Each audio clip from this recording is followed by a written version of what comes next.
ব্যবসার স্বার্থে, জনগণের স্বার্থে এনার্জি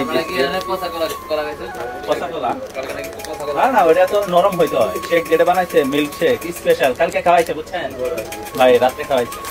আপনি যেদিন খাওয়াইছিলেন না, একটু মানে ঠান্ডা না হওয়ার কারণে ওই যে দুধ দিচ্ছেন না, ওরকম ফিল আসে না। হ্যাঁ হ্যাঁ, ঠান্ডা, কারণ এগুলো শরবত জুস এগুলো যদি ঠান্ডা না হয় তাহলে ওই মজাটা পাওয়া যায় না। আবার যেমন দুধ চা, রং চা, এটা যদি আপনি গরম না হয়, আপনি ওই যে টক টক তিতা তিতা একটা ভাব থাকে চায়ের, কারণ এগুলো তো মানে ওয়েদারের উপরে নির্ভর করে। কি কারণ ওয়েদার, হ্যাঁ গরম মজা হবে না রিল। আর এখন যেটা খাইতেছি চা দিয়ে কফি এবং কেন গুড়াই, কি গুড়াই দিব মানে কি, এটা থেকে কি হবে? বিরক্ত লাগে কোন অবস্থা, মানে বিরক্ত লাগে এরকম একটা ভাষা আছে, এটাও একটা ভাষা।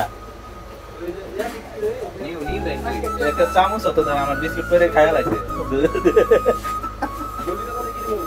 বিসমিল্লাহির রহমানির রহিম। ভাই আনাস ভাই, আপনার অনেক অনেক ধন্যবাদ, কারণ হচ্ছে আপনি এই ওয়েদারের সময় আমার এই ডাইকে নিয়ে আসছেন, আমি অনেক খুশি হয়েছি ভাই।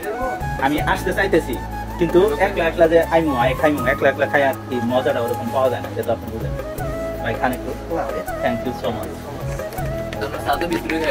বিস্কুট চা খাই এতে যে কঠিন অবস্থা। বিসমিল্লাহির রহমানির রহিম।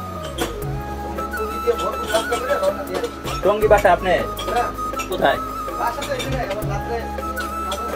ও আচ্ছা, ওদিকে যান। হ্যাঁ তাই নাকি? ওভার টাইম, ওটা পার্ট টাইম। ফুল টাইম তো। আচ্ছা হ্যাঁ কি কর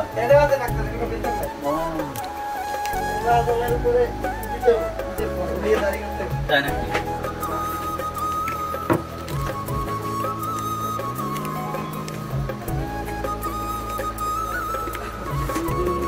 রুটি নেন একটা, কোন রুটি?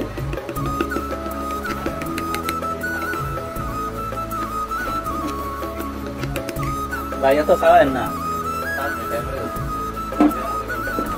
এটা তো শক্ত মানে পাথরের মতো। এটা কি পাথর খানি না? হ্যাঁ লইছেন আপনি, লইছেন?